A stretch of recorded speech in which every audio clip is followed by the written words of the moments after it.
154 division is one that is in the spotlight this week because of Jermell Charlo and Brian Castano fighting for undisputed in the division. They're fighting for all the belts that matter in the division. Why this division is becoming interesting to me is because you have a couple guys at 147 who are super talented, who are going to be moving into the division in the next year or two. You add that to the fact that it's already a top-heavy division, and you also, of guys who are fighting each other, by the way, unlike 147, unlike 135, these guys are mixing it up with each other at the top. And then you add into the fact that we've got a fun guy, super talented, technical, with power, seems to have it all, and Tszyu coming into the division as well, that a lot of American fight fans haven't seen yet, but they will. And this guy has great DNA, obviously, and they will see this guy. 2022 will be his breakout year, I do believe. 19-0, 15 knockouts, Tszyu. Where does he fit into the division right now? I have rankings up right now. The rankings I'm looking at on badlefthook.com have him right about where he belongs right now, at number 6, based off of talent. His last fight, he beat a guy who was undersized. He was supposed to blast out on short notice, but it's the way he does things. It's the way he carries himself, right? It's the ceiling. It's the potential. It's this guy making his way up through the rankings that has my eye on him, as well as a lot of boxing journalists, a lot of boxing experts out there are really keeping an eye on Tszyu with 19-0, 15 KOs. Number 6, right outside of the top 5 already. All he needs is those names to start to develop on his resume, and all of a sudden you're talking about a guy who can mix it up for number 1 in the division. Charlo Castano is going to be a hell of a fight this weekend. Great fight, great matchup between two excellent fighters. One will be a winner, one will be a loser. Let's say Charlo wins. I hope he stays at 154 to defend his belts, at least for the next couple of years. I hope he does. I hope he does that instead of moving up to 160. Castano will still be there if he were to lose that fight. It's close to a toss-up fight, to be honest. Lubin's there.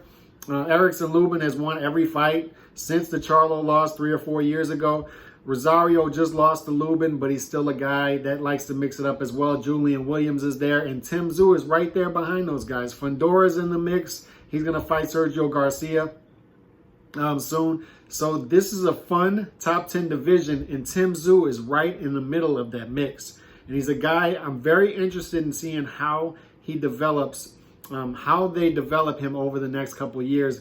Hopefully they move him quickly because I believe he's ready. He called out Liam Smith. He called out Kurbanov. He called out Danny Garcia in the last fight. I don't think he'll get the Danny Garcia fight. Danny Garcia doesn't have a big win at 147.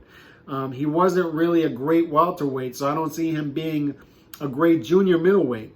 It's a very winnable fight for Tszyu, which is why I don't believe they'll feed Danny Garcia to Tszyu, because I think Tszyu will be a favorite in that fight, and I think he would have an easy time with Danny Garcia, to be quite honest.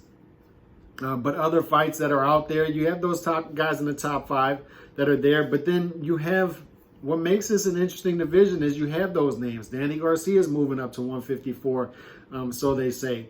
I don't think Errol Spence will be at 147 much longer if he doesn't get the Terrence Crawford fight after the Pacquiao fight. If he were to beat, even win or lose, I think he moves up to 154 pretty soon.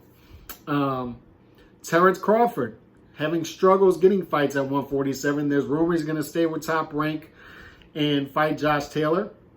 We'll see. If that fight doesn't develop, you could possibly see him move up to 154 sooner than later.